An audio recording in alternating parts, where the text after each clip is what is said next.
ce que nous faisons, cette activité est quand même une mission des collectivités locales. Mais vu aujourd'hui l'ampleur de la tâche, donc nous on nous a impliqués donc pour qu'on puisse prendre les choses en main. C'est dans ce cadre effectivement qu'on a démarré le week-end passé, le samedi et le dimanche.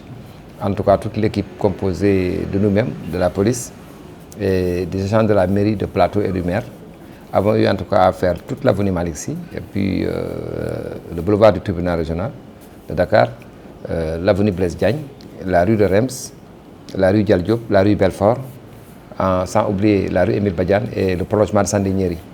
Alors donc c'est tout ce qu'il y avait comme épave et objets encombrants qui ont été débarrassés. Bon, et vous avez constaté vous-même que ça non seulement soulagé les populations, mais ça a amélioré quand même la circulation.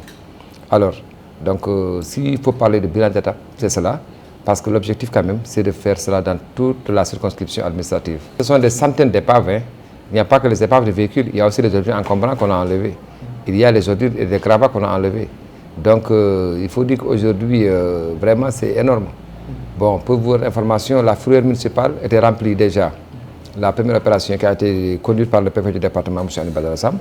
Aujourd'hui, après avoir décongestionné cette fourrière municipale, notre retour encore a fait que la fourrière municipale est encore remplie. Alors donc, c'est pour vous dire que combien, parfois, aujourd'hui, il est indispensable de revoir l'occupation de la voie publique par les épaves de véhicules et par des occupants irréguliers. Ce que nous le faisons d'abord pour tous les Sénégalais. Nous le faisons pour leur sécurité. Nous le faisons pour la salubrité. Nous le faisons pour la fluidité de la circulation qui influe énormément sur l'économie du pays, sur la santé des populations et sur la sécurité des Sénégalaises et des Sénégalais. À ce niveau, donc, nous pensons que tout le monde doit avoir une idée dans la tête de ce qu'il doit faire pour améliorer son cadre de vie. D'abord, il faut que l'individu veuille vivre quand même dans un cadre sain. Et s'il a des difficultés, qu'il puisse être appuyé. Mais c'est inadmissible de penser que les gens ne veulent pas. Les Sénégalais, les Dakarois veulent vivre effectivement dans un environnement sain. Mais ce qu'il faut remarquer, et je le dis et je le répète, la plupart du temps, ceux-là qui créent cette situation ne sont pas de Dakar. Ce sont des gens qui viennent d'ailleurs, qui viennent poser les déchets, qui viennent obstruer la rue, le soir ils quittent. Le matin, vous avez plus de 40 000 véhicules qui entrent dans le plateau, plus de 3 millions de Sénégalais qui entrent dans le plateau, beaucoup de Sénégalaises et de Sénégalais qui viennent déverser des ordures, qui viennent obstruer la rue, et le soir, ils quittent à l'essence ces déchets-là. Finalement, de petit à petit, quelqu'un vient mettre une table, ou bien après, c'est une cantine, après il construit. Quelqu'un d'autre vient mettre une pièce détachée, après un véhicule à réparer, et ça devient un atelier.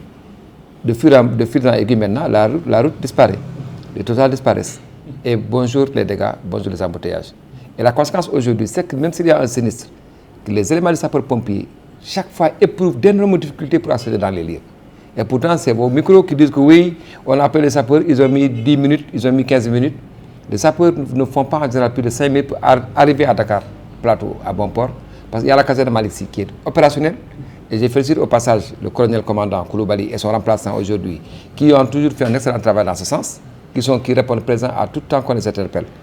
C'est l'occasion de féliciter les forces de défense et de sécurité, la police principalement, vraiment, qui ne ménage aucun effort pour aujourd'hui faire face à ces difficultés, pour faire avancer aujourd'hui, pour faire en tout cas aboutir, n'est-ce pas, ce sauvetage en cas de sinistre.